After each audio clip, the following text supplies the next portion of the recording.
Okay, so for this slide, I would just like you to read the text.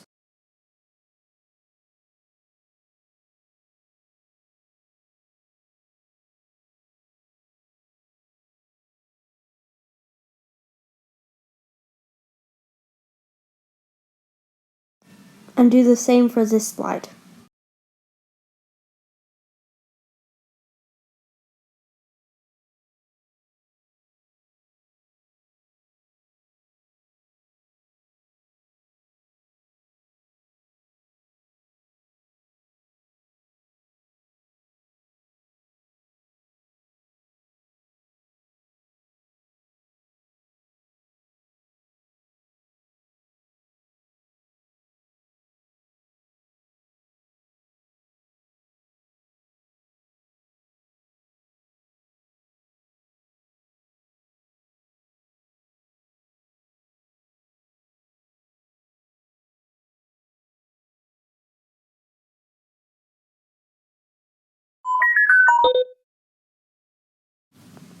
Hi.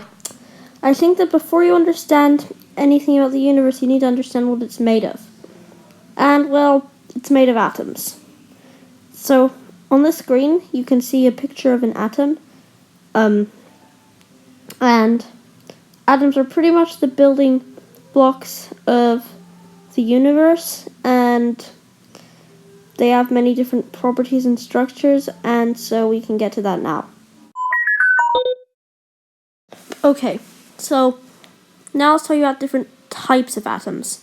118 of them, and here's how it works. They are arranged in the periodic table.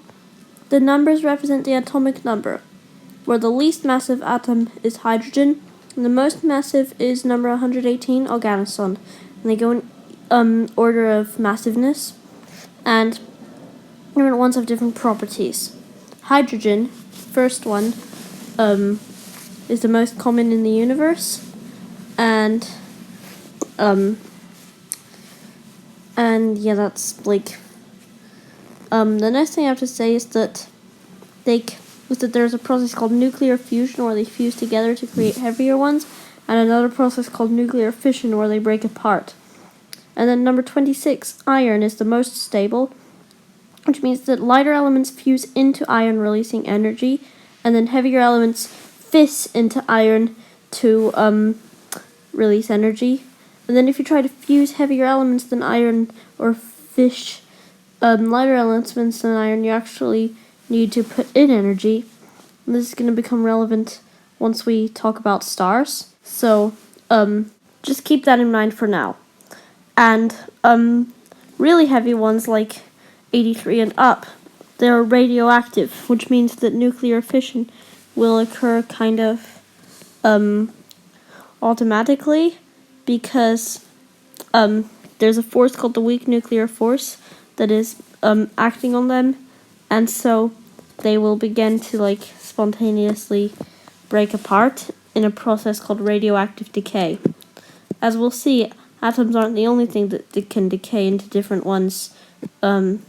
We'll see that when we talk about the Standard Model. Hello. Now let's talk about the structure of an atom. So, in the center we have the nucleus, as you can see, made up of protons and neutrons. The atomic number, which is like the number in the periodic table in order of mass, is determined by the number of protons. And the number of neutrons, the way that's determined is like extremely complicated, probably like possibly the most complicated thing in this whole video, and I just don't understand it at all. But the number of electrons is by default the atomic number, but it can change, as we'll see in a couple of like things from now. And the electrons are about 2,000 times less massive than protons or neutrons, which means that you need to have atomic number 2,000 before the electrons like have as much mass as one of the protons, and so the periodic table is always going to be in order of mass, because that's just determined by the number of protons, and the number of electrons has a negligible effect. And so that's the structure of atom for you in a nutshell. But it's not true that the protons, neutrons, and electrons are only the 3 fundamental particles. There are more fundamental particles. A long time ago, people used to think that the periodic table is the table of the fundamental particles and that atoms were the fundamental building blocks of nature. Now we know that's not true. Now we know that the periodic table looks more like this. So, the left 3x4 thing are the fermions, which have 2 subcategories, quarks and leptons. And the 2 columns on the right are the bosons. And they, 4 of them carry forces. The last one gives the particles their mass. And we will study these particles more in depth. But the thing about these particles is that they are the fundamental particles. They cannot be broken down, and this gives them this doesn't really give them anything, but they have interesting properties. They have mass, and they also have charge. Some are positively charged, some are negatively charged. They also have antimatter counterparts with the opposite charge. So let's say one atom was negatively charged, the antimatter version would be positively charged. And they also have properties called spin and color, but for our purposes that's not necessary. I just wanted to mention it. And so now let's cover these particles of the standard model more in depth. Okay, so quarks, the first subset of the fermions, the 12 particles in the standard model that have mass. There are 6 types of them, also known as flavors, 3 generations, and 2 types. The 3 generations can each decay into their previous generation. So the T can decay into the C, which can decay into the U. The U and the D. They have actual names: up, down, charm, strange, top, and bottom. So the up and the down make up protons and neutrons. And so 2 up quarks and 1 down quark make the proton, and 2 down quarks and 1 up quark make the neutron. But here's the weird part. These things have fractional charges. So a down quark has a charge of -1/3, so do all the ones on the bottom row. And the ones on the top row have a charge of 2/3.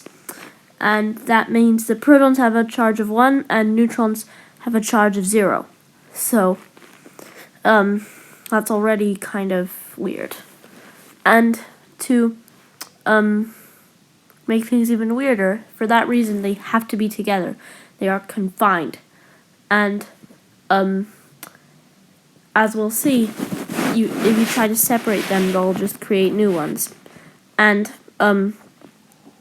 as you go to the right, they get more massive, and the top row is just more massive versions of the bottom row.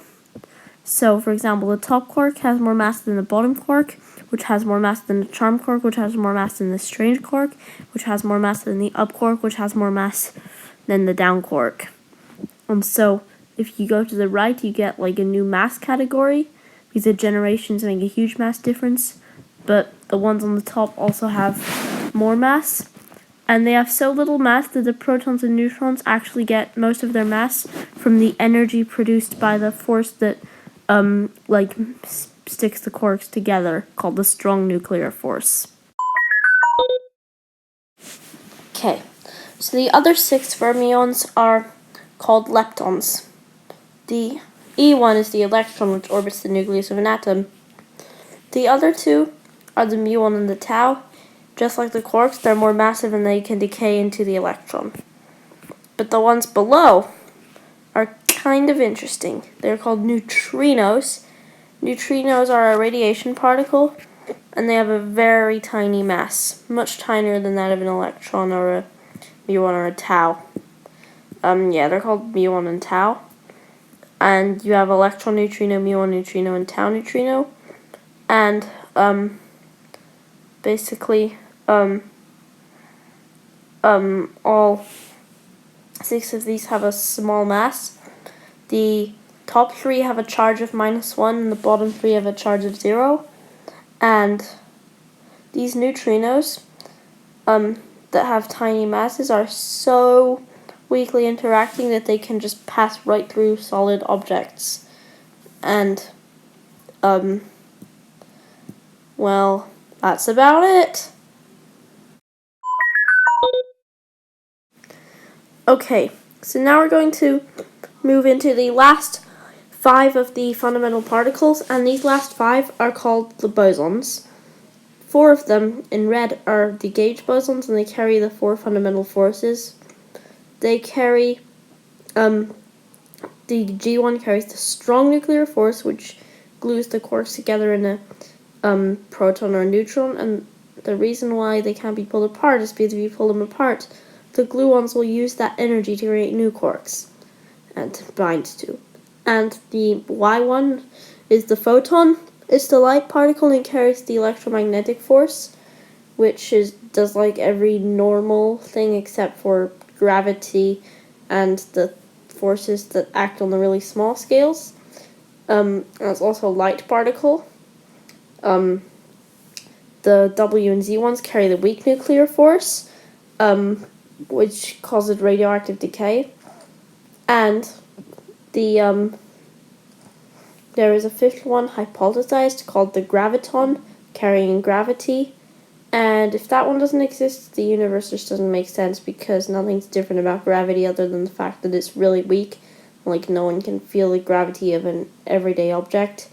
It takes the mass of the Earth, but that's for a bit later. I just wanted to introduce these the 4 fundamental forces. And by the way, if you think that friction is a force, or I know, well, like anything is a force, it is a force. It's just not a fundamental force. It comes from another force, in this case, the electromagnetic force.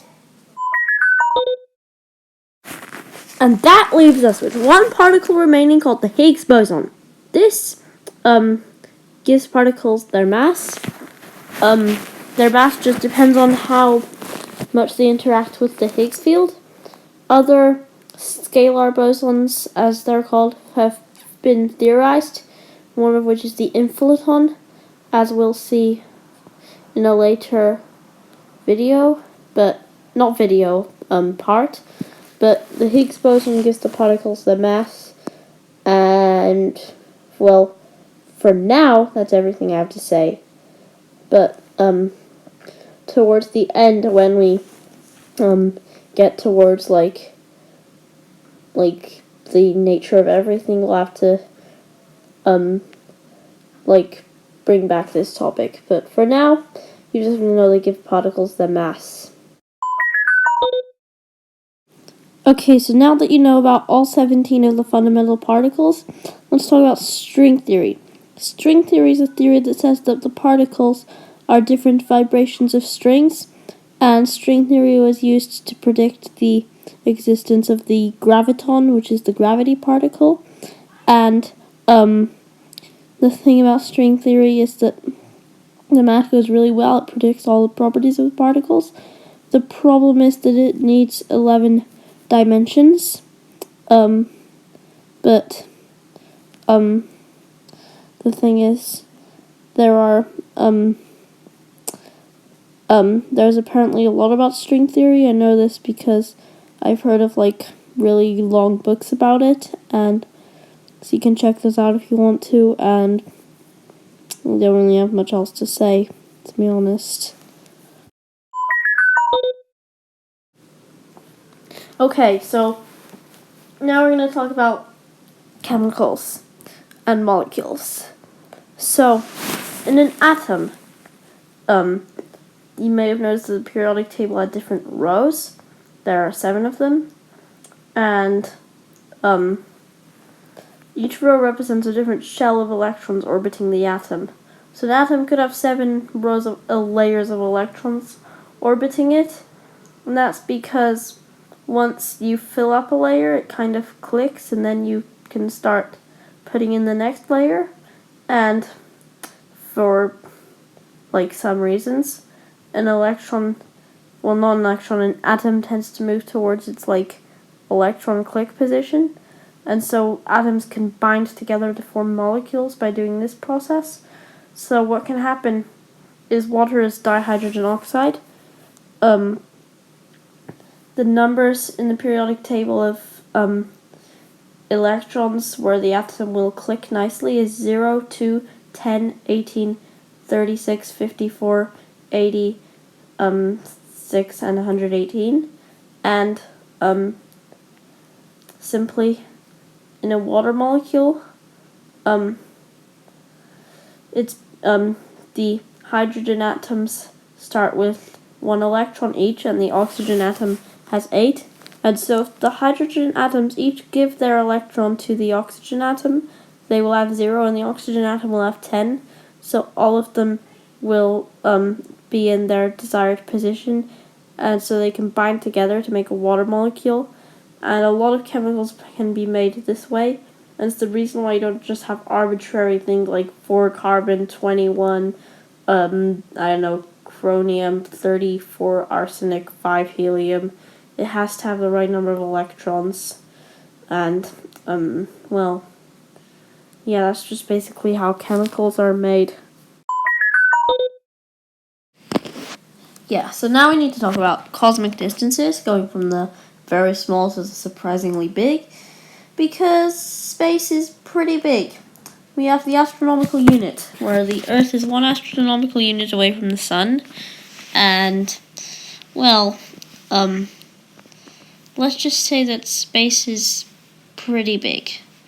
And, of course, there's another distance we need, and that we will talk about in, 6 sections from now. But for now, you just need to get a little bit of a sense of scale. So, Earth is 1 astronomical unit away, and the nearest star is like hundreds of thousands of astronomical units away. The galaxy is like much bigger. It needs this new unit of measurement, which we're gonna cover later. Basically, when I say 10 to the power of a number, it means one with that number of zeros after it.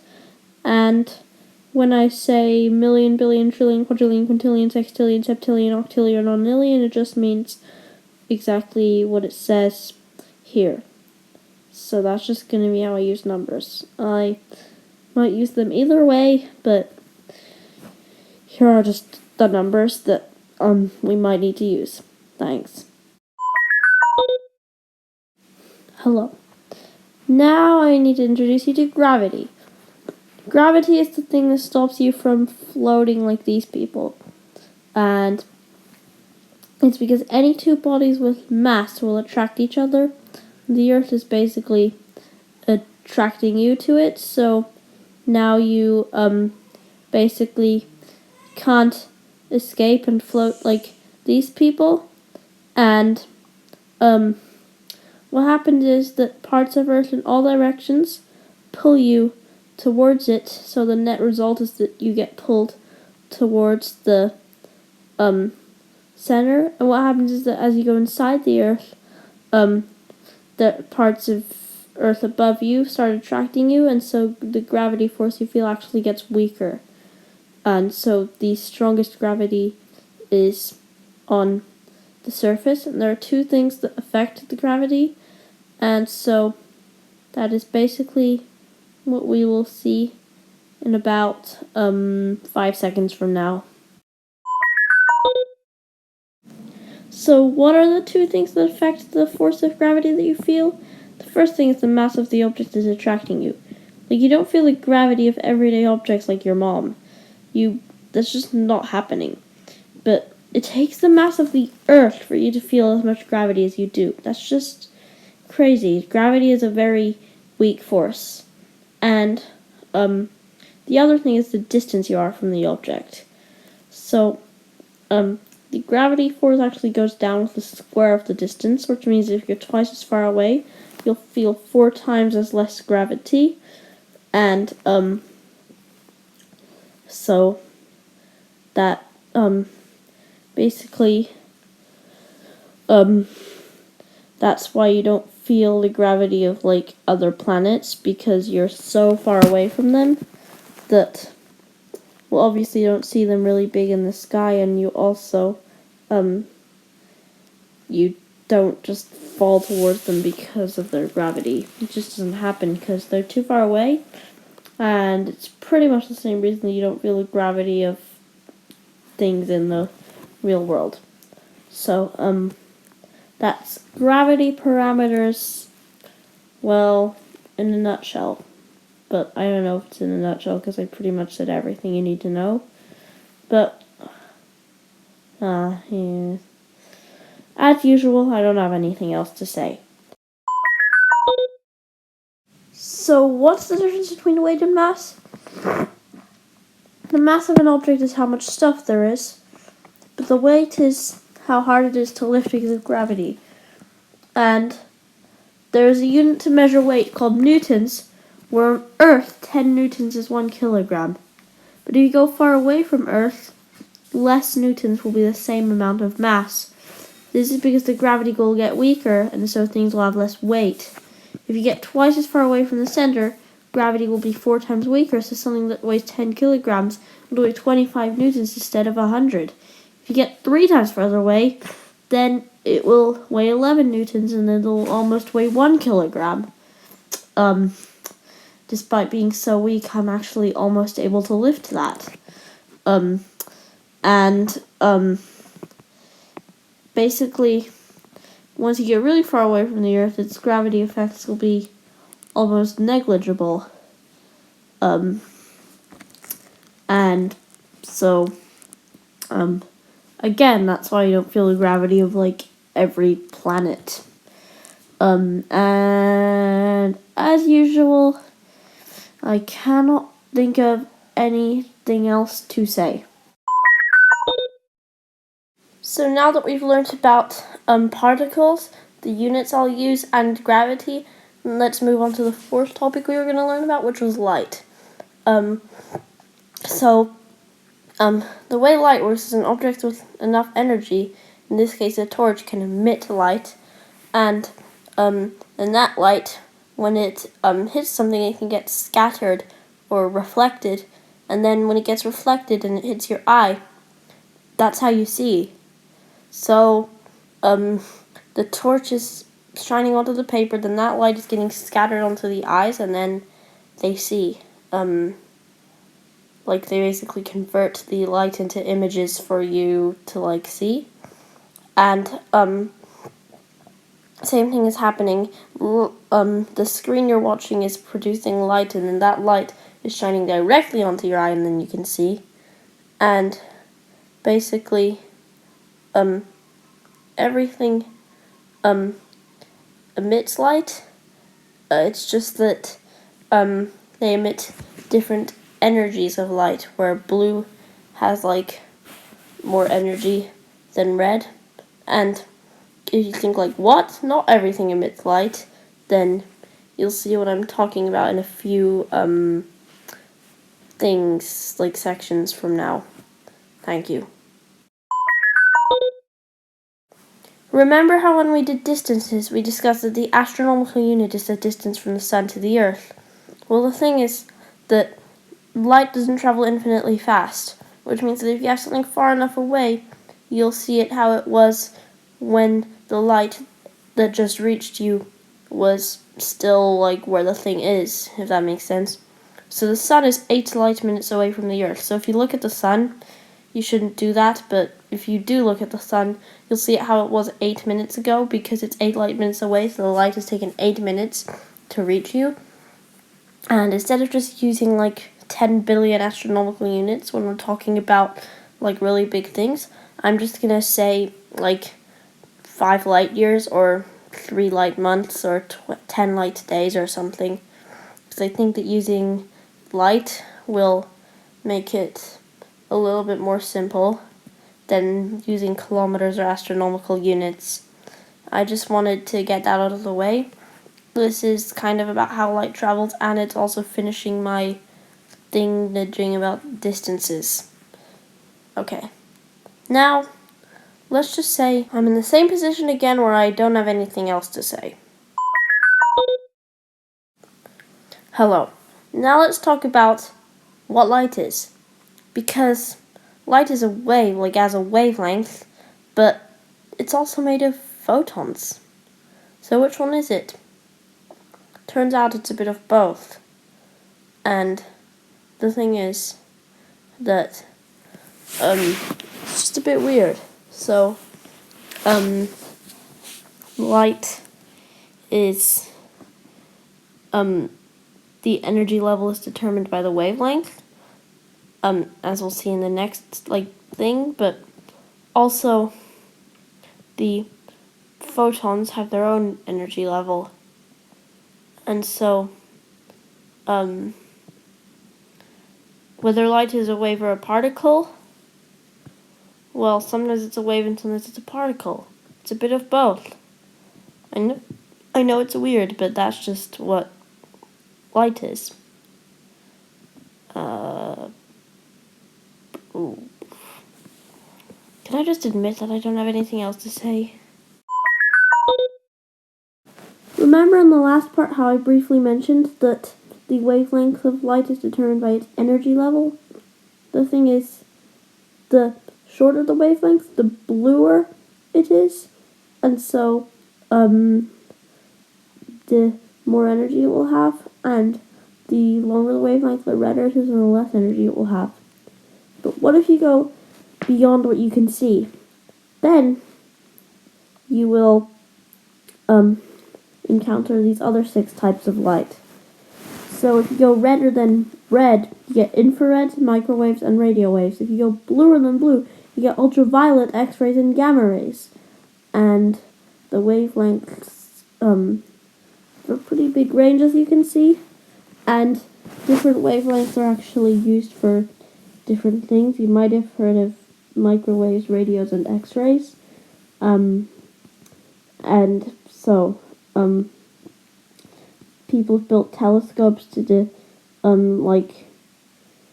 detect the different wavelengths, and also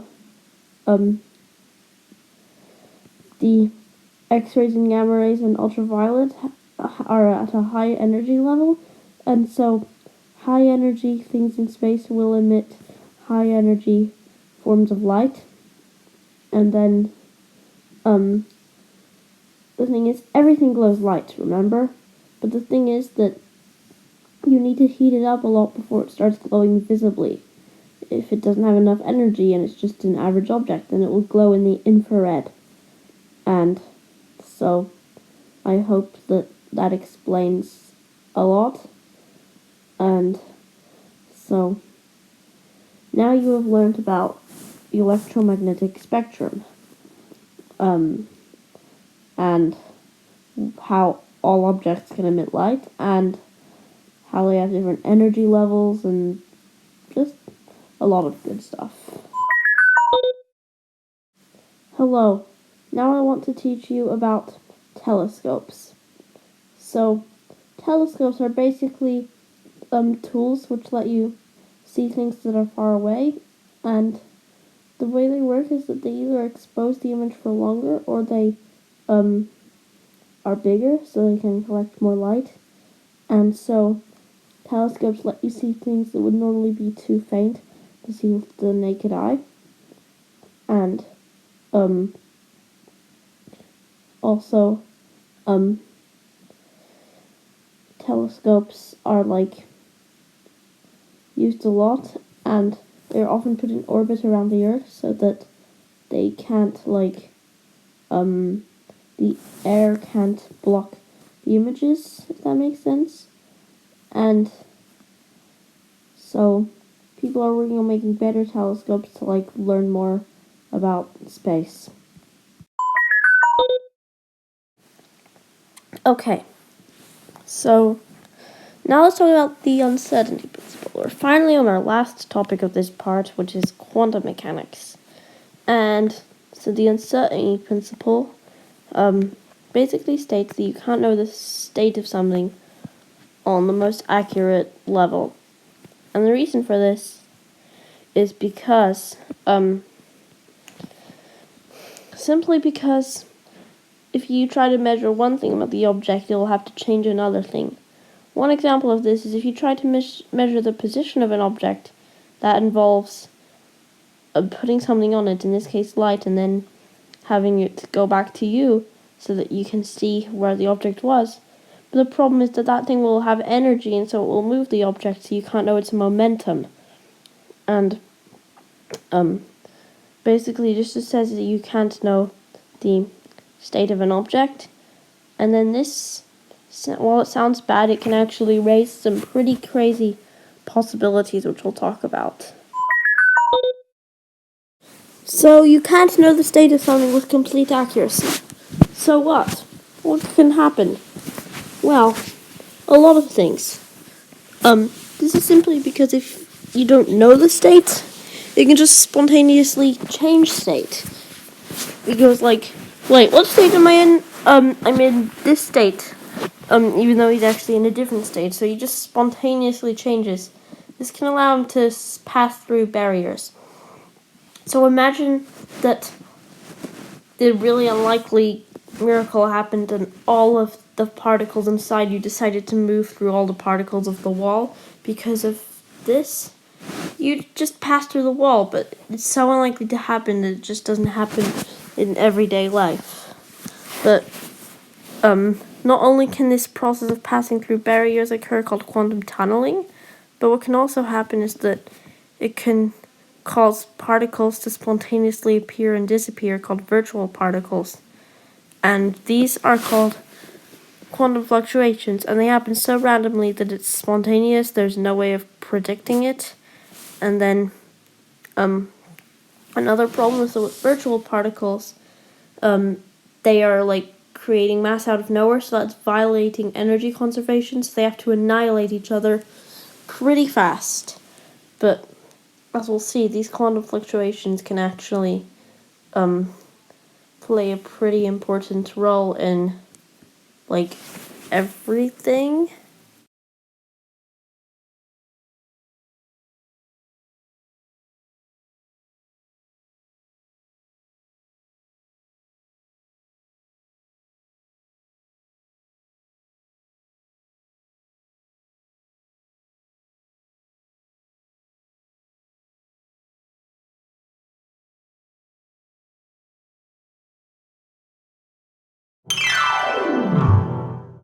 The Earth. This ball you're standing on, where the green is land and the blue is oceans. You probably know that. Let's talk about the more technical part. The Earth rotates, it orbits the Sun once a year, and it rotates once a day.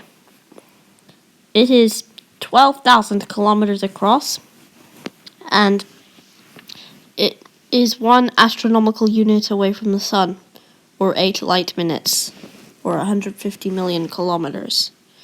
That is pretty far, but the Sun still gives the Earth everything, pretty much. Because if the Sun didn't exist, we'd all freeze. The Sun is what heats all the planets up. I think you already know that. So I just wanted to... The Moon. The Earth's natural satellite that orbits it 380,000 kilometers away. That's 1 light second, once every month.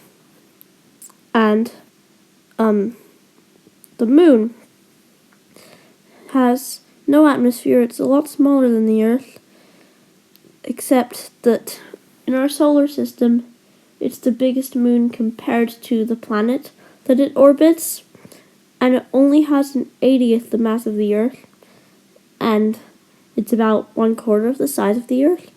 It has no atmosphere, and so there's a lot of craters from asteroid impacts during the late heavy bombardment, which is about 4 billion years ago, when the Earth and the Moon were getting hit by a lot of rocks. And we think the Moon was formed when a planet collided with Earth a little bit after it first formed, and then the debris like kind of smashed together to form the moon, and that's our best theory so far of how the moon formed. And the moon, well, that's the moon in a nutshell. And then also it's the only place other than Earth where humans have gone. You know, like space travel, astronauts, yeah, that. Hello, now let's talk about moon phases and why the moon like sometimes looks different, like why it's sometimes a crescent, why it's sometimes a full moon or a new moon. And the reason for this is because the sun, it like hits the moon, and then the half that's facing the sun gets lit up, and then the moon orbits the Earth, and so from Earth you see the lit part of the moon at a different angle, causing it to look different. So for example, imagine that the Earth is fairly aligned between the sun and the moon.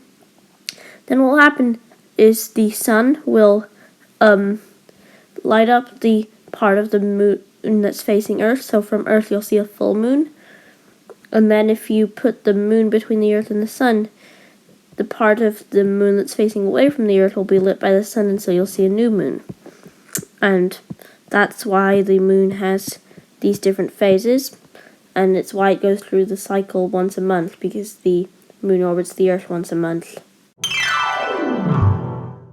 Hello, now let's talk about tides.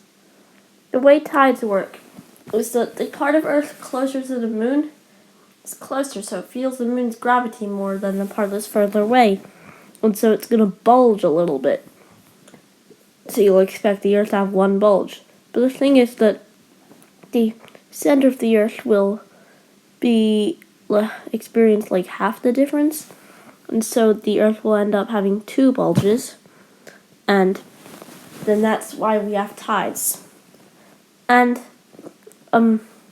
also, for complicated and extremely boring reasons, things can get tidally locked, which is when their rotation speed is stuck the same as their orbital speed, and so they will be like one side will always be facing the object, and so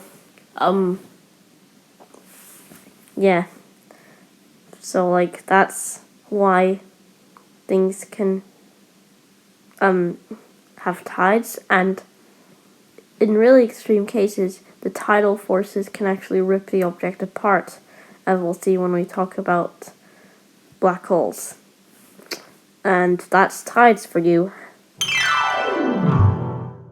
The sun. It's at the center of our solar system, and it literally gives us life, because it shines so brightly that it like heats up all the planets despite them being so far away. The sun is only about 4 light seconds across compared to the 8 light minutes of the distance between the sun and the Earth, which means it must be pretty hot, and it is. At the center of the sun, it's 15 million degrees Celsius, and on the surface, 6,000 degrees Celsius. And what can happen is that sometimes the sun's magnetic field slips, and it creates a solar flare. And this is like activity on the sun's surface. The sun can also have sunspots, which are black regions on the surface where it's slightly cooler.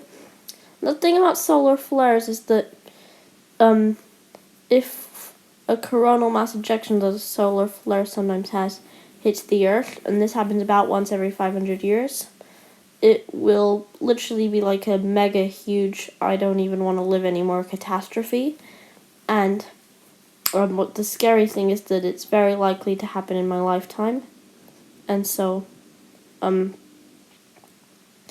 sun, while it gives us life, it could also take away life.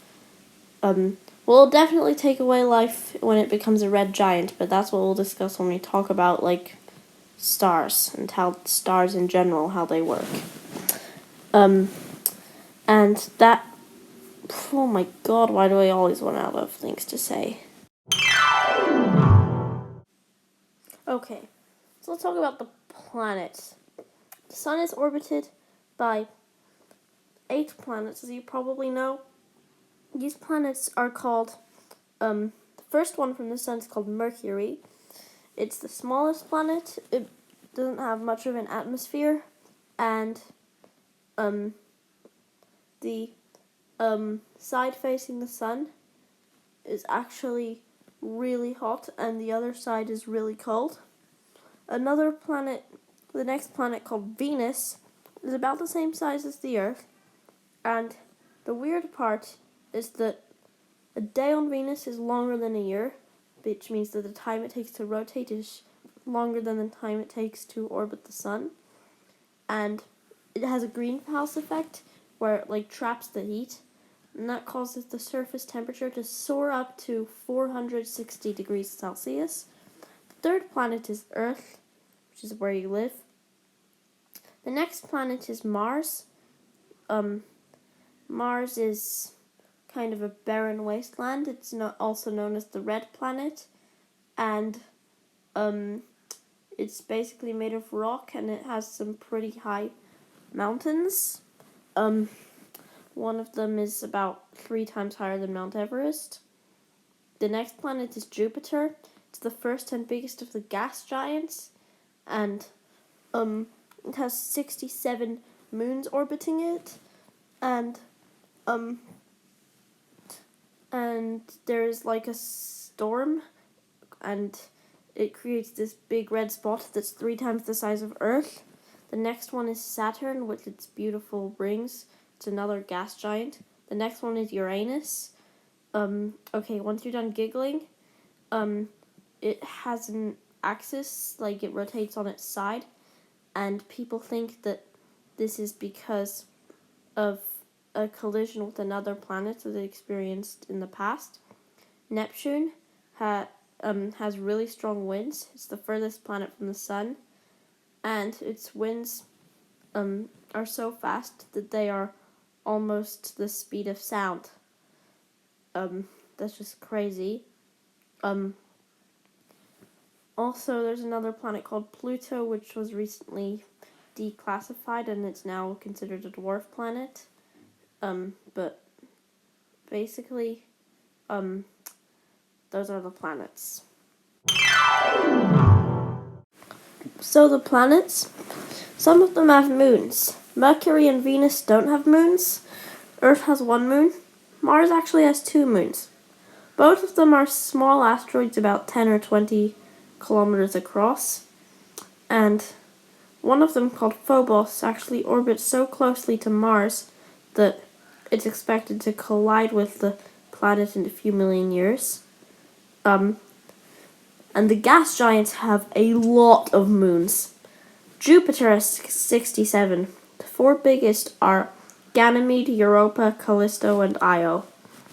Europa, we actually think it could contain water under its icy surface. Ganymede is its biggest.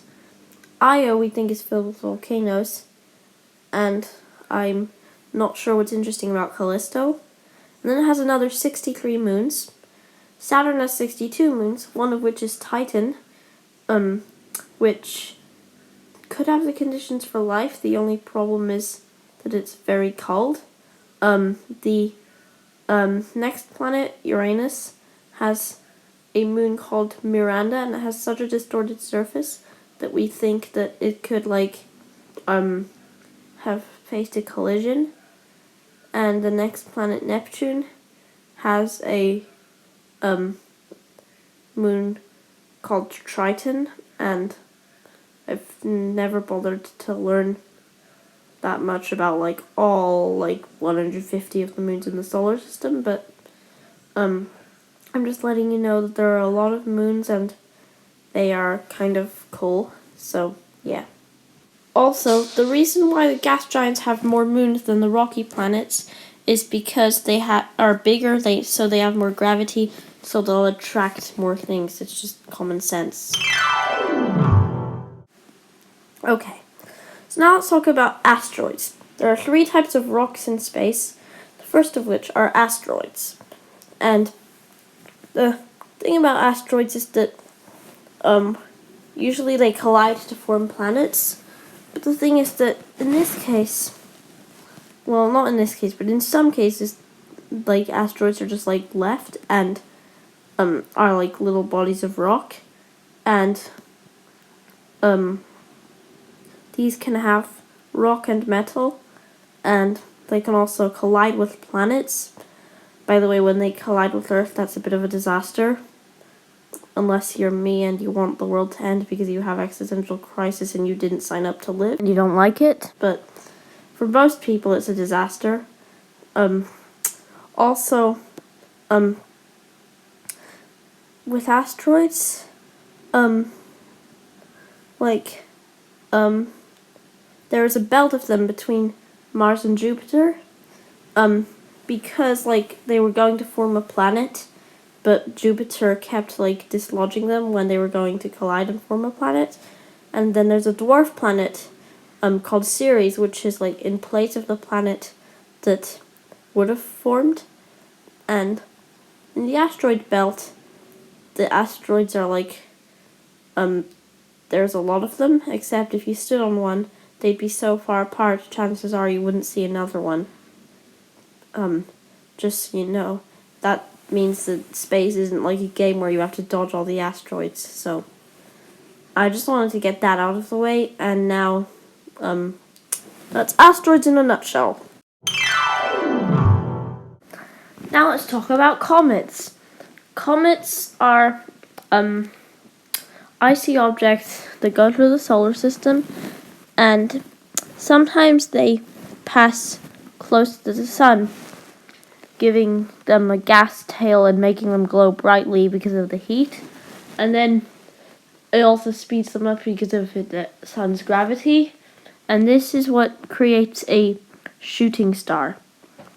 So the shooting star is a comet that went close to the sun. And also, sometimes when they go close to the sun, that can hurtle them out into the outer solar system, often beyond the orbit of Neptune. And then this puts them in the Kuiper belt. But then it can also put them in, like, other regions, which I'll talk about later. But the Kuiper belt is like a disk of objects that have a lot of objects like comets, including Pluto. And the thing that causes them to, like, go in towards the sun is when the planets kind of, their gravity kind of kicks them towards the sun, if that makes sense. And they also come in 2 varieties, those with orbital periods shorter than 200 years and those with longer ones. And the thing about the shorter ones is that they go into the Kuiper belt, and the longer ones go into the scattered disk, and they have orbits tilted every which way, and Neptune kind of tilts their orbits, and yeah, that's basically how comets work. Now let's talk about meteors. Meteors are bits of debris that send out into space after collisions. So let's say 2 asteroids collide. The meteors are like the debris left over. Most of them are made of rock, but some of them have a little bit of metal and iron and stuff. And the ones that are in space are called meteoroids. When they enter the Earth's atmosphere, they're called meteors. When they hit the ground, they're called meteorites, although they often burn up in the atmosphere, heating up and causing them to also look like shooting stars. And,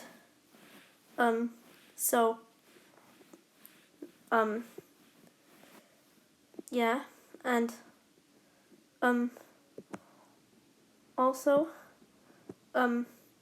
because meteors have fallen to the Earth's surface, we actually have, like, a, some like samples of them.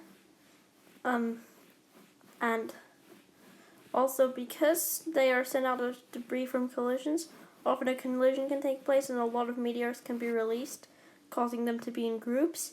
And when those groups hit the Earth, that's a meteor shower. So, I hope you enjoyed learning about meteors. Okay, so now you've learned about everything in the solar system: asteroids, comets, meteors, moons, planets, the sun, the Earth, the moon. But have you? Because we talked about how, the, Kuiper belt is where the comets go, and then if Neptune, dislodges them, they go into the scattered disk. But then, where do they come from? Well, they come from the Oort cloud, where it's really far away, as, they get stolen from other stars. I know it sounds crazy. And then, sometimes the planets can, bring them into the scattered disk or the Kuiper belt. This Oort cloud extends really far out. Pretty comparable to the distance to the stars, actually. Over a light year. And what happens to the, Oort cloud objects is when they get pulled into the scattered disk. But the thing is, there's this idea that there's another planet in the solar system, and this planet is actually changing the orbits of some of the objects, because some of the orbits of objects are aligned in a way you might expect if there was another planet. This theoretical planet is known as Planet 9. And so I'm basically just letting you know that the solar system is bigger than you think.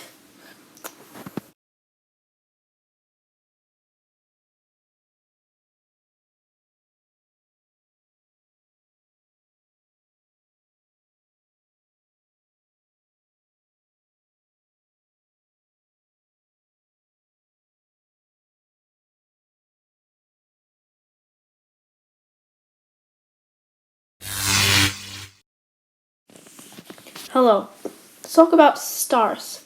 Those pinpricks of light in the night sky. The sun is a star. And so, because the other stars aren't as bright, the sun is just the brightest star, right? Well, wrong. The stars you see in the sky are not less bright. They're just way further away. It's like if you hold up a pin really close to you, and then you think it's bigger than a bus really far away. It's the same thing with stars. And basically, well, for a long time, people didn't really understand stars, but then they have different classes according to their surface temperature, and they also have different levels of luminosity, which is how much energy they make. They have different masses, which determines how their life cycle will be. But when they were put in a diagram with their luminosity and their temperature, people understood them much better. And so now I am going to talk about the life cycle of stars of different masses and how they work and stuff. Okay. So, how do stars form? Well, what happens is hydrogen atoms begin clumping together, then their gravity attracts more of them, and then as more hydrogen atoms collect together, by the way, the reason why it's hydrogen is because that's the most common element in the universe, this hydrogen cloud will start to collapse, making it hotter, and this is called a protostar. And then this protostar will stop growing once the hydrogen around it has coalesced into planets. And well, if the hydrogen the protostar grows to at least 8% the mass of the sun, then it will be hot enough to ignite fusion in the core, and and then the core will begin fusing hydrogen into helium in a nuclear fusion process, and that is how stars work. And they can create many different types of stars, and those stars can do many different things, and this is just how they form.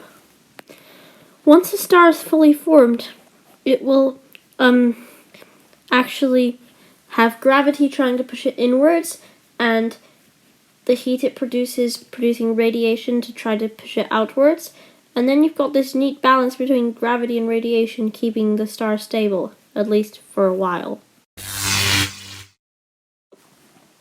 Okay, so remember that if a star has more than 8% of the mass of the sun, it will ignite fusion. Well, if the star is between 8% and 40% of the mass of the sun, it will become a red dwarf. And the thing about these stars is that the more massive they are, the shorter the lifetime is, because despite having more fuel to burn, they'll have so much more pressure in their core that they'll fuse much more quickly. And with red dwarfs, they have very a smaller mass than the other stars, so they'll have less pressure in their core, and so they will end up living for really long, possibly trillions of years, which is much longer than the age of the universe. And these red dwarfs are the most common because more massive stars are actually much rarer, and red dwarfs, when they run out of fuel, what will happen is that they will just directly collapse. And so, red dwarfs, actually have a, fuse so slowly that they're not that bright, and despite the fact that the closest star to Earth is a red dwarf, it is not visible in the sky. So what happens if a star is a little bit more massive? Well, what will happen is that if a star has between 0.4 and 8 times the mass of the sun, then it'll fuse more quickly. Our sun has a lifetime of only about 10 billion years compared to the red dwarfs, and it also has a more interesting fate. What will happen is when it runs out of hydrogen in its core, it will be have enough energy released from the fusion to start fusing the helium into carbon. Then this will make the star so hot that the outer layers reach hydrogen fusing temperatures, and then that heats up the star, causing it to expand into a red giant. When this happens to our sun, it will destroy the Earth. But one thing happens when it becomes a red giant. It gets so big that the energy is spread out over its surface, causing the surface to cool significantly, which is why it becomes red and it doesn't stay like yellow. And what happens to a red giant is that when the helium finishes fusing into carbon, the carbon can't continue fusing, and so the core collapses, and then this creates pressure, like radiation pressure on the outer layers, and then they get stripped back. And what is left in the core? Well, I'll give you a hint. It's the same thing that's left when a red dwarf suffers from a direct collapse. A white dwarf is basically what happens to these last two classes of stars. When they die, this is what's left. This is your collapsed remnant. And these white dwarfs are supported by the degeneracy pressure of electrons, and while being about as big as the Earth, they are really dense. a cubic centimeter of them weighs 1 ton. That's as much as like a car. And so just like think about that for a minute. And also there is a point called the Chandrasekhov limit, about 1.5 times the mass of the sun, where if you make that massive electron degeneracy, pressure won't be able to support it. And I'll tell you in a few seconds from now what happens.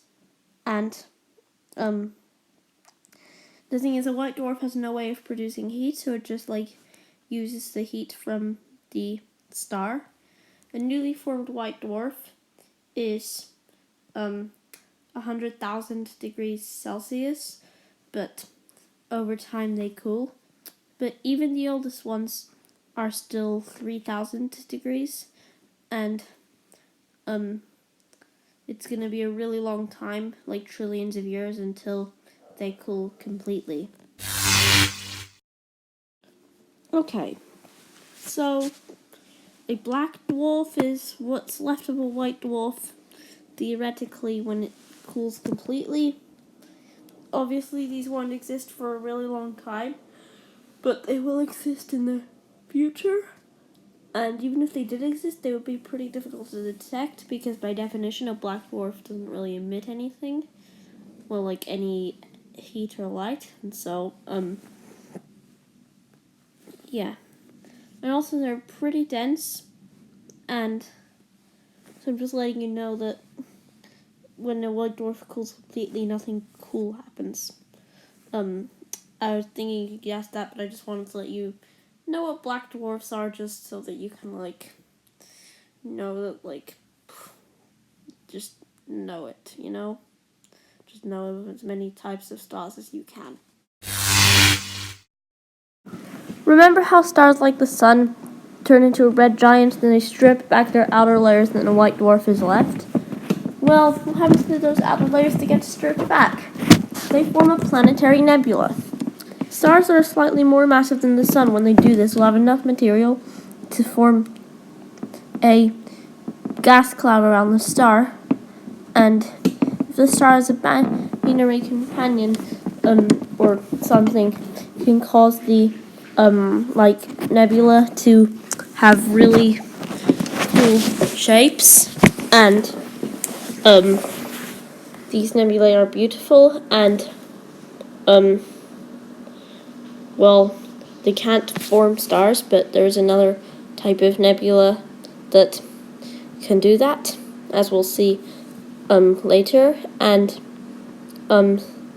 so because the nebulae slowly eject their material over thousands of years, they don't last that long. And so well, it is estimated that there are about 20,000 planetary nebulae in our galaxy currently, which is still a lot. And so, yeah, I'm just letting you know what a planetary nebula is. Okay, so what's an exoplanet, you ask? An exoplanet is simply a planet that orbits a star that's not the sun. And the thing about these planets is that some of them have exotic properties. Well, some of our planets have exotic properties, but they have other exotic properties. What you see is a planet, an exoplanet made of pure diamond. That's right, guys, it's made of diamond.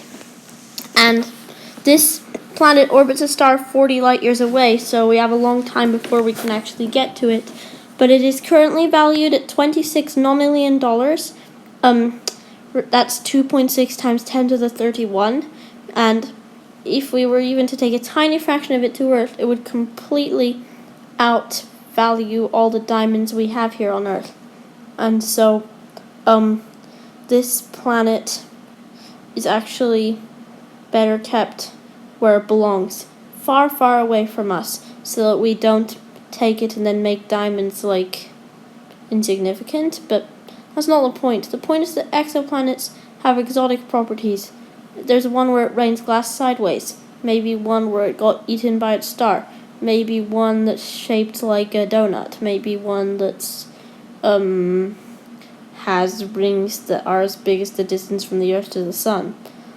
Exoplanets are very cool and exotic. Maybe there's a star system where it's so compact that they can fit 5 planets within the orbit of Mercury. Maybe it's made of gas and it's 10 times smaller than the moon. Who knows? Exoplanets can be cool. And yet we've never discovered alien life. You may wonder what happens when a star forms and then its mass is less than the minimum mass to ignite fusion. It creates a brown dwarf. Brown dwarfs are warm, but they're not real stars, if you know what I mean. Often they are either really big exoplanets or really small stars. They're intermediate, and people were scanning the skies in infrared and then they discovered them. And brown dwarfs have maybe 50, 60, 70, or 40 perhaps times the mass of Jupiter. And if it's 80 or more, it creates a star. There's a common misconception that Jupiter is a failed star. That's not true. Even if you put 50 Jupiters, it would still not make a star. And I don't know if I mentioned this, but less massive stars are actually more common. And here's how it looks. There's about 45% brown dwarfs, 45% red dwarfs, 9% sun-like stars, and 1% really massive stars. So, I'm just letting you know that there's a little bit of a, the less massive stars are more common, but, just letting you know that. So what happens if a star is born with more than 8 times the mass of the sun? Well, the short answer is it's very interesting. So, the first thing that will happen is that it'll have a lot of pressure in its core, and so it will fuse quite quickly, and it will be quite hot and have a blue color, and it will last for a few million years. And so it will be fusing hydrogen into helium. Then when it runs out of hydrogen, it will fuse helium, no problem, start expanding, and then that helium will make carbon. And the reason why it doesn't just make beryllium element 4 is because that one decays, and so it's a short step towards carbon. And then it starts fusing the carbon into oxygen, and then it starts fusing that. By the way, it does that by fusing carbon with helium. Then it starts fusing the carbon and oxygen into magnesium and silicon, and then it fuses the magnesium and silicon into iron, which is a big problem because remember that iron doesn't release energy when it fuses and actually absorbs energy. So what happens is that as the star starts to fuse iron, it actually doesn't have the energy needed to keep itself hot enough, and so the core collapses. Except the difference here is that the core, the mass of the core will exceed the Chandrasekhov limit, and I don't think I mentioned what that was, but basically if a white dwarf has more than 1.5 times the mass of the sun, electron degeneracy pressure won't be able to support it, and because there's just too much gravity, and so what will happen is the electrons and protons will start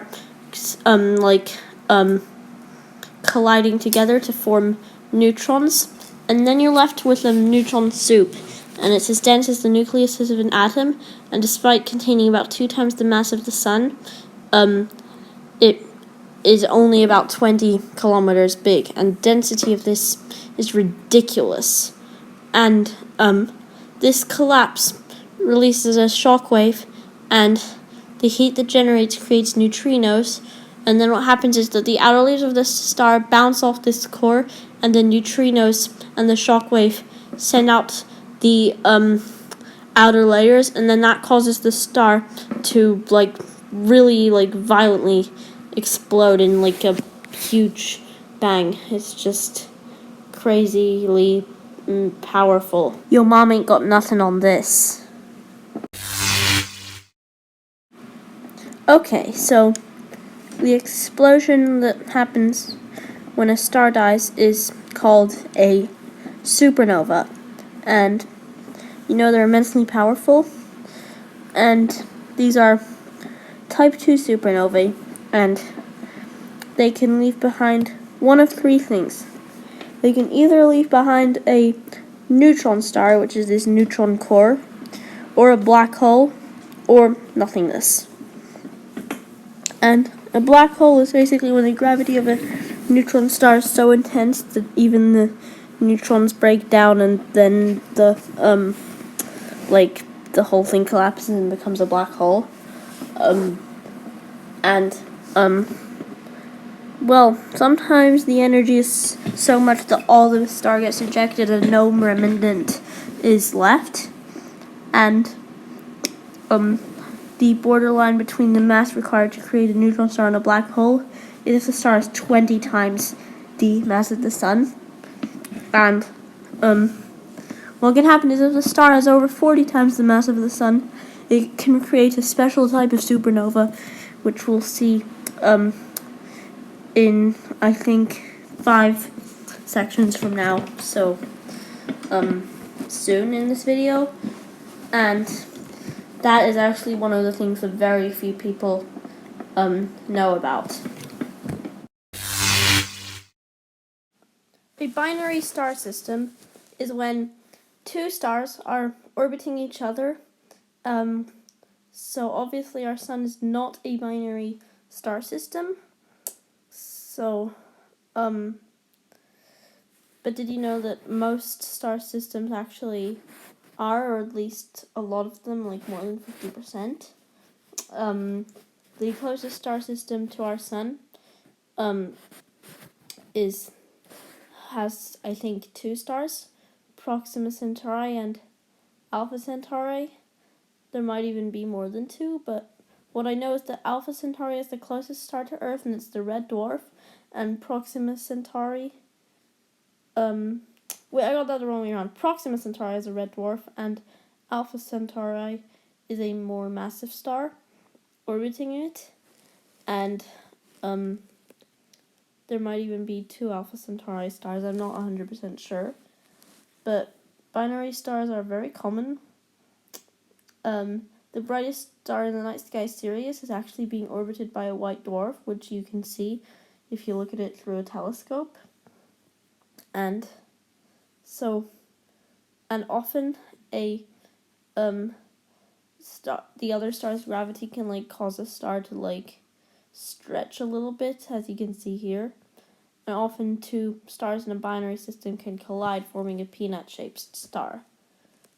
And something cool can happen if a red giant orbits a white dwarf, and we'll see that kind of soon.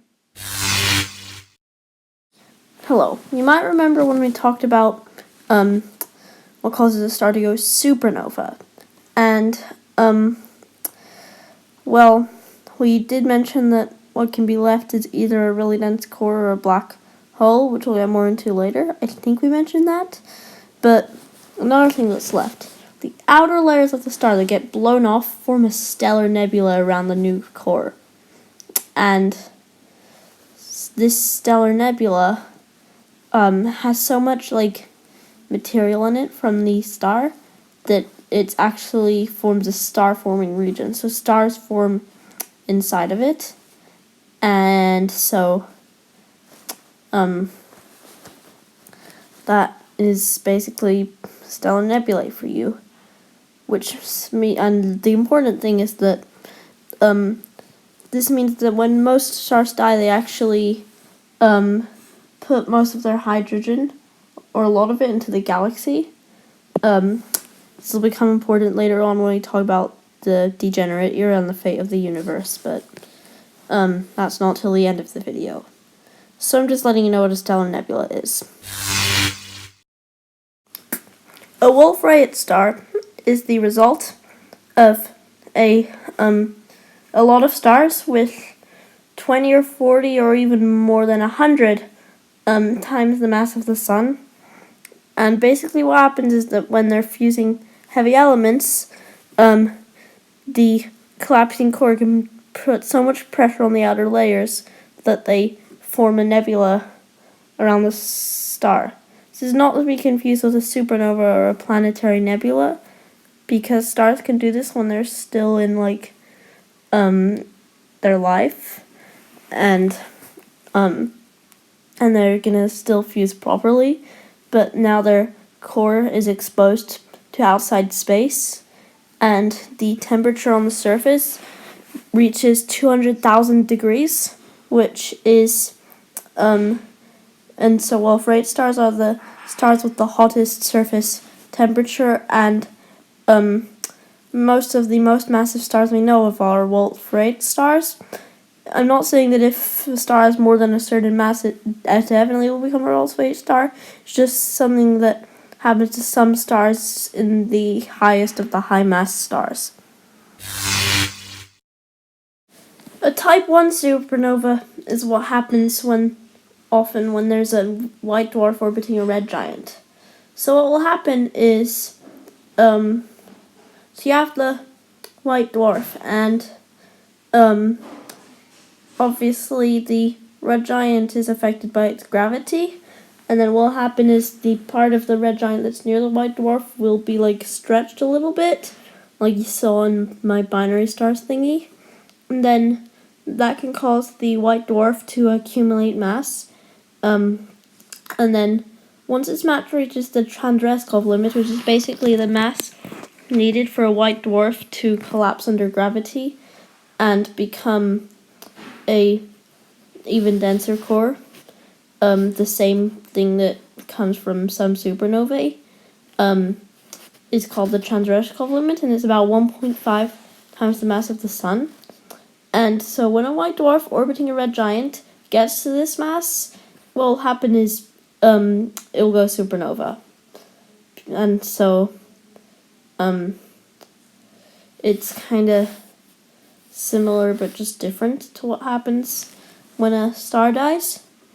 And those are the two types of supernovae. So I already mentioned what happens when a star goes supernova.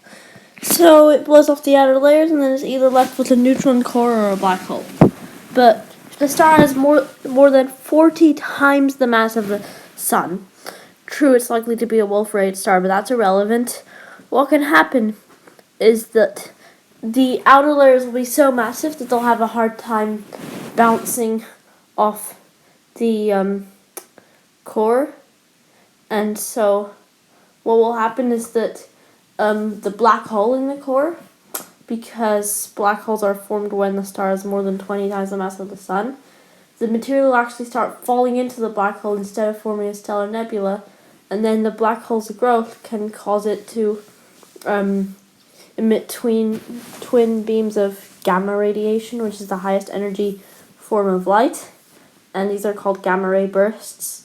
We will look at them in the next part, and well, the details aren't known, but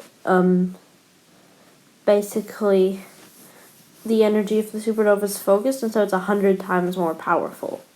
And I'm sorry, I know I was annoying earlier when I kept being oh, I ran out of things to say. So in the last section I briefly mentioned gamma ray bursts. And there are two basic things that cause these. The first one is when a star goes hypernova. The second one is when two neutron cores that are left over from supernovae actually collide. And that actually creates a gamma ray burst. One of these collisions was observed in 2017, and these gamma ray bursts will actually be very harmful if one hit Earth. They'd cause a mass extinction, and also, the reason why is because they have a lot of harmful radiation, and if it hit Earth, it could be pretty fatal. It is believed to have caused a mass extinction 450 million years ago. So I always mention that neutron core when a star when a star explodes and it's not massive enough to create a black hole, and the stuff collides to form neutrons, and it's really dense. And I'm finally going to tell you about them after all these. Wait. They're called neutron stars, and they are 20 kilometers across and they're as dense as the atomic nucleus, which is 400 million tons per cubic centimeter. And these things are really dense, which means that they have very strong gravity. And also, if that wasn't enough, they have a really strong magnetic field. So when they collapse, their magnetic field lines kind of get stronger. Their magnetic field is 100 trillion times stronger than the Earth's magnetic field. And there is a type of neutron star with an even stronger magnetic field, which we'll look at very soon. Okay, so a pulsar is actually a neutron star, but most neutron stars, when they're born, you've heard of conservation of angular momentum, and the faster something's spinning, the more angular momentum it has. And it's not the number of spins per second, it's the rate at which it's spinning. And everything in space spins, they have angular momentum. But what happens is, when a star collapses to become a neutron star, it has to spin at the same rate because of conservation of angular momentum, but it just got a lot smaller, which means it's going to spin a lot of very fast, like per second. They do spin a lot of times per second. Some might spin every 1 second, some might spin 10 times a second, and the fastest one we know spins 700 times a second, and it's actually so fast, it's a frequency of a note that's approximately, like, pretty much that's going to be the sound of the fastest neutron star, pulsar. And what happens is that because of the magnetic field, it emits twin beams of radiation, as you can see in the picture, and then because of its spin rate, those twin beams rotate around the neutron star repeatedly. And when we discovered this signal, it was like a persistent noise in the data of a radio telescope, and that's actually how neutron stars were discovered. They discovered a pulsar because of the rotating thing creating a persistent noise in the radio telescope. And as you may guess, they first thought it was aliens, but they eventually discovered that it was something scientific, which happens with nearly every astronomy mystery. As you can maybe guess by the name and this picture, a magnetar is the type of neutron star that has an even stronger magnetic field. Its magnetic field is 100 million teslas, and the way it forms is, basically, if the numbers that define a neutron star just line up correctly, it can make its magnetic field stronger, and it's about 10 times stronger than a normal neutron star's magnetic field, and about 10% of the neutron stars we know are magnetars. We don't know that many, but, we do know some, and there is a really cool thing that can happen to these, which we'll look at next. And these magnetars, their magnetic fields only last for a few thousand years.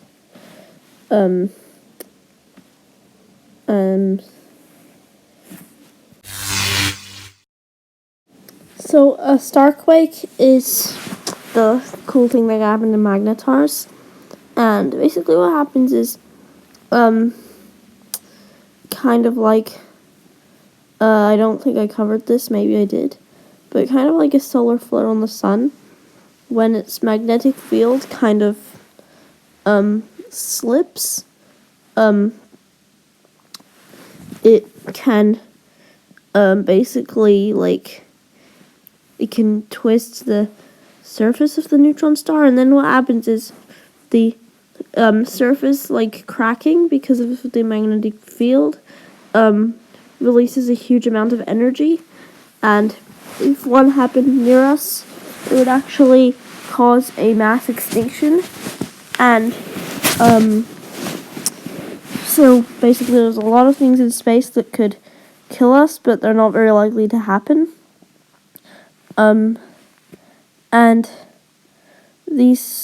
we actually observed one of them 50,000 light years away, and it released so many X-rays that the telescopes that detected it were instantly just completely broken. And that was 50,000 light years away, which, by the way, is halfway across the galaxy. So neutron stars, with their tremendous gravity, they're supported by the degeneracy pressure of neutrons, which is the state where neutrons can't get any closer or they'd violate the Pauli exclusion principle. But we believe that in the core of the neutron star, or at least some of them, the gravity will be so strong that the neutrons actually are overlapping, and then they melt in their constituent quarks. Then you have quark matter, and then that creates a quark star. And these quark stars will be even denser than neutron stars, almost too dense to become a black hole, which we'll look at next. And basically these quark stars, we think that maybe with the pressures in their core, some of the quarks could actually be converted into another type of quark called a strange quark. And we think that these strange quarks are so stable that the only way to get rid of them is to drop them into a black hole. And the crazy thing is that if two of them collide, the strange quarks would get released, and if they collide with anything for weird reasons, they would just convert that thing into strange matter. And the reason why is just way beyond my knowledge, and way beyond what people are actually decided to put on the internet for some reason, but whatever. Okay, so let's say a star is more than 20 times the mass of the sun, and its gravity is too strong to support a neutron star and even a quark star. What will happen next? Well, it will collapse all the way down to the point at which you can't escape its gravity even if you travel at the speed of light, which is the speed limit of the universe. What you've got is a black hole. And even though light can't escape, the reason why it's so black is because it can't emit the light, so you won't be able to see it. And because nothing can escape from it, we don't know what happens inside a black hole. There are even theories that other universes get created and stuff. And the black holes actually, the reason why they bend the light around them like this is because basically because their gravity, while it sucks in some of the light, it also bends the light that's coming near it, and that's why you see crazy stuff around a black hole. And same thing happens on a neutron star. You could actually see more than half of its surface because its gravity bends the light. And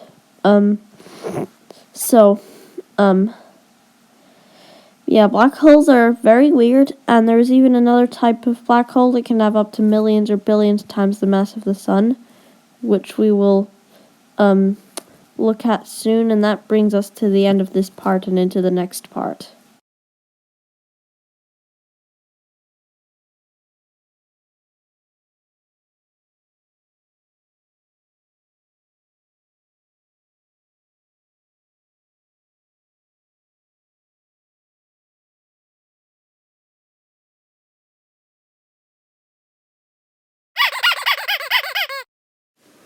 The Milky Way is the galaxy we live in.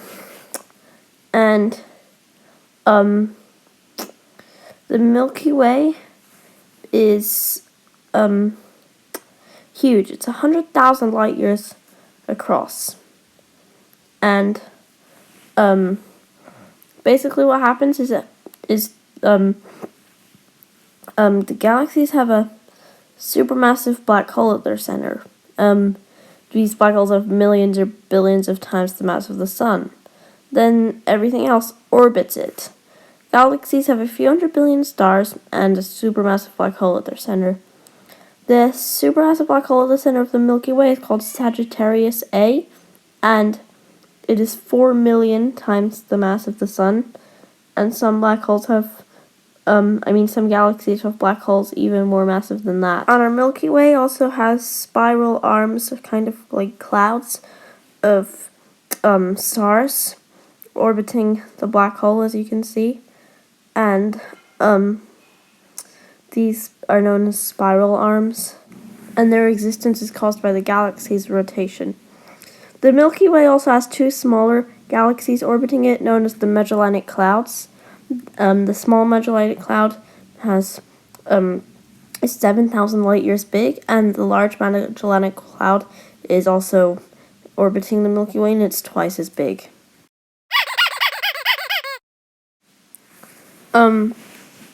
So our galaxy, its supermassive black hole is currently not growing bigger. It's not sucking in any stars, but sometimes galaxies that have just formed or have maybe collided with another galaxy or something like that, they can form active galaxies where their supermassive black hole is getting bigger. And active galaxies are also known as quasars. And our galaxy is currently not active. And quasars were much more common early on in the universe when galaxies were forming. And quasars, they actually have a disk of matter that they're eating. And when we first discovered a quasar, we thought it was a really bright star, but then we realized it couldn't be, and we discovered what it was. And the thing is, quasars actually are the brightest things in the universe. So you might be screaming how do supermassive black holes form? And to be honest, when I first got into this topic, I was doing the same thing, and I was looking it up, and then I found out that well, the problem is they formed very early on in the universe's life, and it's not known how they formed and grew so quickly. One theory is that the universe was so dense back then that stars of really high mass would form, and the protostars would have so much gravity that they collapsed into black holes, and then the star ended up having a black hole at the center, and then the black hole would eat the outer layers of the star, which has a total mass of thousands of times the mass of the sun. And eventually, the black hole left will have a few thousand times the mass of the sun, and then it will start a chain reaction of the black hole growing and then its gravity getting stronger, and it's eating even more material until after about 200 million years it can become a supermassive black hole. And so basically what I'm saying is that it's just matter forming a galaxy, and it kind of collapses a little bit, but as it's collapsing, it's kind of like a star-forming process, and it super heats the gas, and then that's a quasi-star. And we haven't found one. This is just a theory. It is not known how supermassive black holes form, but this is our best guess. So, now that you've learned about galaxies, you might be wondering, do they ever collide? And the answer is yes. It's very rare for stars to collide, but galaxies sometimes do. In fact, there's a galaxy called Andromeda that's on a collision course with the Milky Way, our galaxy. And galaxies actually grow because small galaxies that are a few thousand light years collide over the eons, creating bigger galaxies. And when they collide, it's not that catastrophic because the stars in them are so far apart, chances are no two stars will collide and they will remain fairly unaffected. So, a lot of people think that when the Andromeda collides with our galaxy, it's going to be a catastrophe, but that's not true at all. It's just going to change the orbit of the sun, and that's pretty much everything else will remain the same, although it might actually change the shape of the galaxy, as we'll see now. So galaxies come in a few different shapes. First, there are spiral galaxies like our own, and then when two of them collide, they form an elliptical galaxy. And sometimes when they're colliding or they haven't formed like the spiral arms or whatever, they can just become irregular galaxies. And you can actually see the spiral arms of the Milky Way in the night sky. And to be honest, that's really all I have to say. Usually, galaxies clump together to form clusters, as you can see here. Our galaxy is in a cluster called the local group, and these clusters are about 10 million light years big. A cluster of galaxies is a group of galaxies which are gravitationally bound. And, for example, all these galaxies here are gravitationally bound, and they won't just move away from each other because of the expansion of the universe, as we'll see later on. And, these clusters can have a lot of dwarf galaxies in them, and they can often have huge galaxies at the centers where the galaxies collide. You can see the two biggest ones, Milky Way and Andromeda. When they collide, they'll become a huge galaxy in the center called Milkdromeda. Very creative. And that's galaxy clusters. A galaxy supercluster is a cluster of clusters of galaxies. These can be hundreds of millions of light years big. This is our supercluster, known as the Virgo supercluster, and you can see the local group in the middle. And in the superclusters, the galaxies are moving apart, but the clusters themselves are more clumped together. And so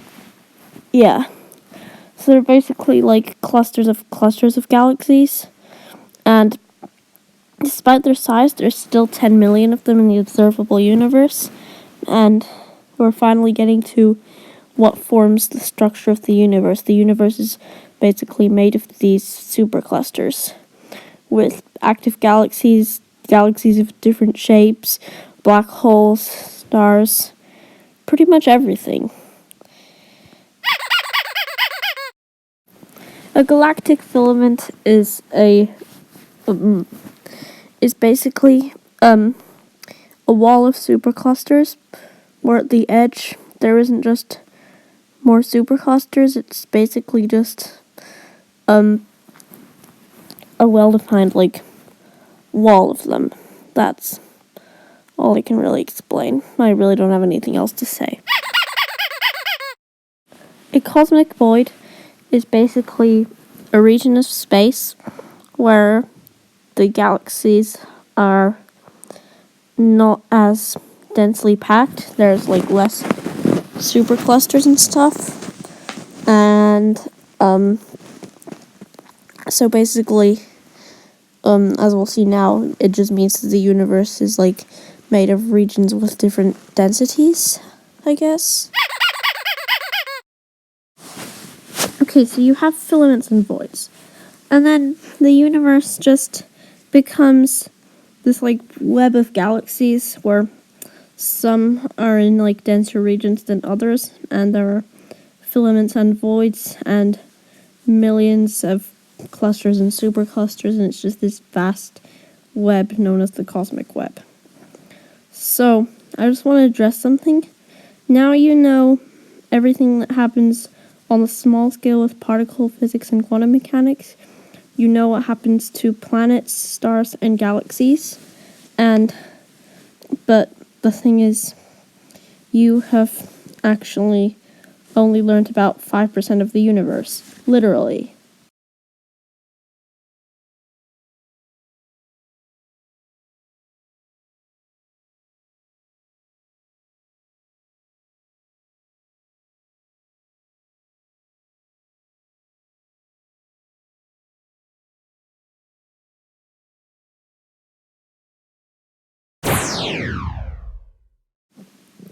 Okay, so the universe is massive, but it's not massive enough to explain how the galaxies, like, stay together in the way that they do, orbit each other as fast as they do and stuff.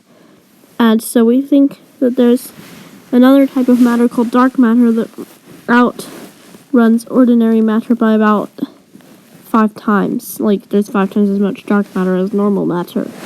And, at this point, I don't even know if normal matter should be called normal matter. And while we don't know what dark matter is made of, we can observe it because of its effects on, like, the light and gravity around it. And, and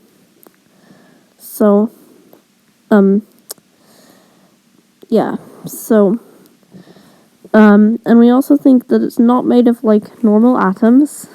And, we think that there are, like, halos of it around galaxies. And, we have theorized my god, what am I saying? We think that dark matter particles interact very weakly, and so they would be hard to, like, discover, if that makes sense. And so, there you go. Dark energy is even more mysterious than dark matter. A lot of you might have heard that the universe is expanding, but why is it expanding? Turns out dark energy is causing it to expand, and it's expanding so fast that we think that 68.3% of the universe is dark energy. And, so yeah, that explains why we only knew about 5% of the universe until, like, now. So more about the expanding universe. It's actually expanding faster than light, and it's accelerating. It's expanding, the galaxies are receding from us at 20 kilometers per second for every million light years, which means that if a galaxy is 10 million light years away, it would be receding from us at 200 kilometers per second. And, the reason why we can see galaxies are receding from us faster than light is because they were once a lot closer, and so the light from them has, already reached us, except the expansion of the universe has stretched the wavelength of the light, causing it to become redshifted, and this is how we know that the universe is expanding. And, we also know that it's accelerating because when we look far away, we see the universe how it was when it was young, because that's all the light that's reached us, and we know that the universe used to expand more slowly. So if you think of this as like a timeline of the universe, you'll see that the expansion is accelerating.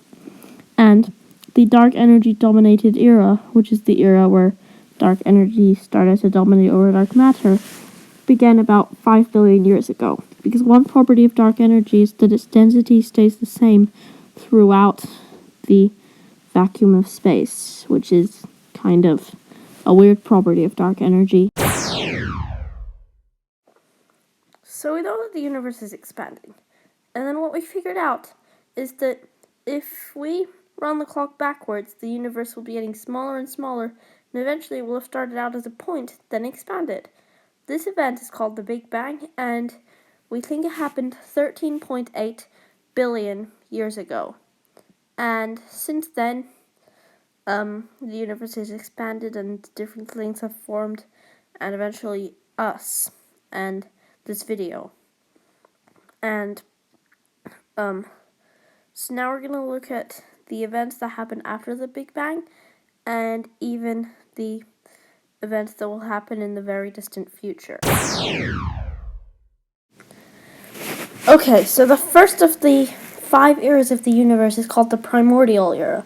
And the Primordial Era is the era before atoms existed. And so, from the moment of the Big Bang, the Primordial Era lasted about 300,000 years. So this is what happened. So in the first 10 to the minus 43 seconds, the universe was just a point, a really dense point with a temperature of 100 nonillion degrees. And the energy level was so high that the force particles couldn't form, and so all 4 of the fundamental forces were unified into one single force. And then, as the universe began to expand, the gravity force separated from the rest of the forces, and then tiny little quantum fluctuations took place. But then suddenly, after 10 to the minus 36 seconds, the whole thing just expanded as the forces separated again, and then the forces separating yet again caused the inflation, as this is called, to stop. And the quantum fluctuations that happened before inflation caused them to get really big. And because there was enough time before inflation to make the temperature smooth throughout the universe, the quantum fluctuations were the only thing causing little ripples in also the density of the universe. They changed by a factor of 1 in 100,000, but as we'll see, this is what formed the structure of the universe. After 10 to the minus 32 seconds, when inflation stopped, the particles began to form. After 10 to the minus 12 seconds, all 4 of the forces were separated. We think the dark matter either formed before inflation or it formed in the first 10 to the minus 12 seconds, also known as the electroweak era, when the electromagnetic and weak nuclear forces were combined. Quarks also formed around this time, but then after all the forces separated, electrons formed. Then after 10 to the minus 6 seconds, quarks began to combine to form protons and neutrons. And then after 3 minutes, these free protons began to start fusing into helium. And then after 20 minutes, this fusion process stopped, and 25% of the universe was made of helium, with the rest hydrogen and traces of lithium. And it took 300,000 years before the electrons could actually join these protons and neutrons to form the first atoms, marking the end of the Primordial Era. Okay, so after the Primordial Era, the little density changes from the quantum fluctuations formed what's now known as the cosmic microwave background. That famous oval showing the temperature of the universe with colors. And the universe right now is about 2.7 degrees above absolute zero, changing by 1 factor in 100,000. But these density changes were enough that the gravity could begin pulling the matter together, making them even denser, and then these denser regions became the filaments, and the other regions became the voids. And in these regions, the clouds would form, and the centers of them would collapse, forming supermassive black holes. If they also heated up and stuff, then that could also be a quasi-star. And orbiting these black holes was hydrogen gas with dark matter, and basically the era before stars existed, during the Stelliferous Era, are known as the Dark Ages, and after about 100 million years, the first stars formed. They had a lot of mass, but what's cool about these first stars is that they didn't have any metal, because as we know, metals are only formed in supernovae. These theoretical metal-free stars are called population 3 stars, population 2 being metal-poor and population 1 being modern stars. And despite the fact that we know population 3 stars must exist, we haven't found one. And I also must mention that during this time the universes were very young, and the newly formed supermassive black holes were still growing, and this energy released a huge amount of radiation, and the galaxies became quasars. And once the quasars cooled and these first generation stars scattered their metal throughout the universe, we entered the modern era, and we're probably going to be in the modern era for a very long time.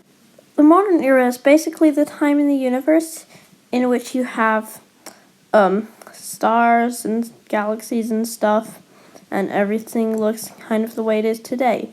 It's worth mentioning that about 4.6 billion years ago, two things happened. One, the sun and the planets formed, and dark energy began to dominate the universe.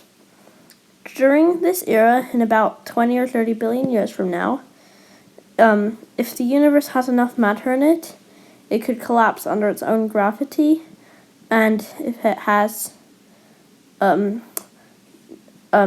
enough dark energy, the expansion could be so powerful that it rips itself apart.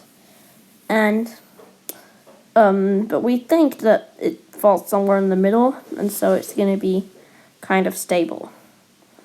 And what happens is the stars basically recycle their hydrogen in the universe, but once all the hydrogen in the universe has been fused into helium, stars won't be able to form anymore. And this will happen in about 100 trillion years, marking the start of the next era. In 100 trillion years, we will see the start of the degenerate era. The era in which the universe is mostly just white dwarfs and brown dwarfs, because the brown dwarfs haven't fused their hydrogen into helium. So all the hydrogen in the universe is left in these brown dwarfs. And when two of them collide, assuming they're massive enough, they can form a red dwarf, which means that there is a possibility for life during this era. And with white dwarfs, we actually think that they can get their energy from annihilating with dark matter particles or something like that. And so it will take a very long time before they cool completely to black dwarfs, possibly more than 10 to the 20 years. And these red dwarfs, there are usually about 100 of them shining per galaxy. But the thing about galaxies is that during this era, all the galaxies will collide to into their superclusters with one huge galaxy. And keep in mind, black holes are still here. They're gonna survive for long into the next era. And after 10 to the 30 years, the objects will lose energy, causing their orbits to decay, and they'll fall into the centers of their galaxies. Those that somehow stay will die due to a process known as proton decay, where the protons can fall apart destroying the rest of matter in the universe. Keep in mind the dark matter particles have already annihilated in the white dwarfs. And so, eventually all the matter in the universe will be gone, and we'll just be left with black holes. This will be the case in about 10 to the 40 years from now. So, the universe is going to live for a lot longer than you think, assuming it doesn't collapse or become ripped apart. Okay, so let's talk about black holes. Mainly because in 10 to the 40 years from now, they're going to be the only real objects in the universe for a while. Galaxies will just be massive things filled with black holes. But, these black holes will collide, getting bigger. At least up to a certain point. Because you see, everything dies, including black holes. In 10 to the 67 years, a black hole with the mass of the sun would evaporate. Within 10 to the 100 years, all the black holes will have evaporated. And the only thing left in the universe will be radiation and maybe dark energy. And this will only happen in 10 to the 100 years, but it probably will. And so, yeah, that's just think about how long these times are. It's crazy. And in case you're wondering what causes black holes to evaporate, what happens is if a pair of virtual particles caused by the uncertainty principle appears near a black hole and one falls in, to not violate the energy conservation, the black hole will lose mass and the particle that escapes will keep its mass. So eventually the black hole will die that way. In case you're wondering, yes, the universe will live for another 1 Google years and do all sorts of interesting things during this time. Then after that, all that will exist will be photons and positrons, which are anti-electrons, existing in the cosmos 10 to the 41 light years apart, that may form atoms of positronium orbiting each other and lasting for a long time. Maybe hundreds of orders of magnitude, up to that. And, I don't really know if it's practical for, life forms made of positronium to form, but it's certainly, positronium itself could exist. And the universe will never stop. It will just keep slowing down, as you've seen. And, there is one more thing that could cause the universe to end, which we'll see now. Vacuum decay is a quantum mechanical process when the vacuum itself changes its energy level. And what will happen is that the universe will just be completely, recreated. And this, new sphere as a new universe will become causally disconnected from the rest, which means the rest can have no consequences for it, no matter what it does. And this could happen to our universe one day. We actually think dark energy could be vacuum energy. You also think that the Higgs boson that gives their particles their mass could be unstable. And after vacuum decay, the question is how many times it could occur before the vacuum is in its lowest possible energy state, or if it can even occur at all in our current universe. But when the forces separated and it changed from inflating and stuff, those were all phase transitions similar to vacuum decay. So I'm just letting you know that. When vacuum decay happens, the laws of physics will get rewritten because the particles' properties will just completely change if they change their mass. Another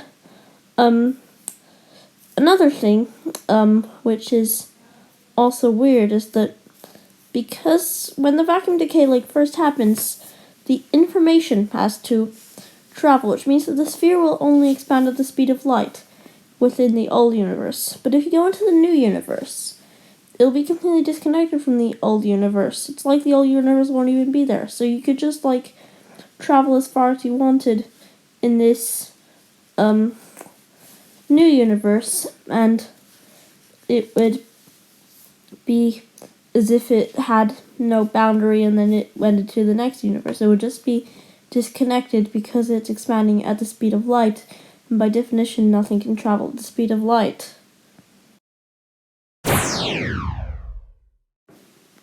Cosmic inflation is the rapid expansion that took place shortly after the Big Bang. We don't know exactly what caused it, but we think the vacuum had energy and then little regions of it decayed.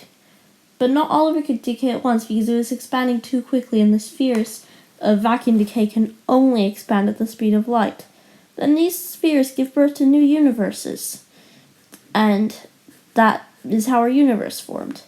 And this eternally inflating bubble is a multiverse, which means that a multiverse is more than you think. It's not just a collection of universes. It's actually inflating, and the universe is formed from this vacuum decay process. See, it is true that you learn a lot from this.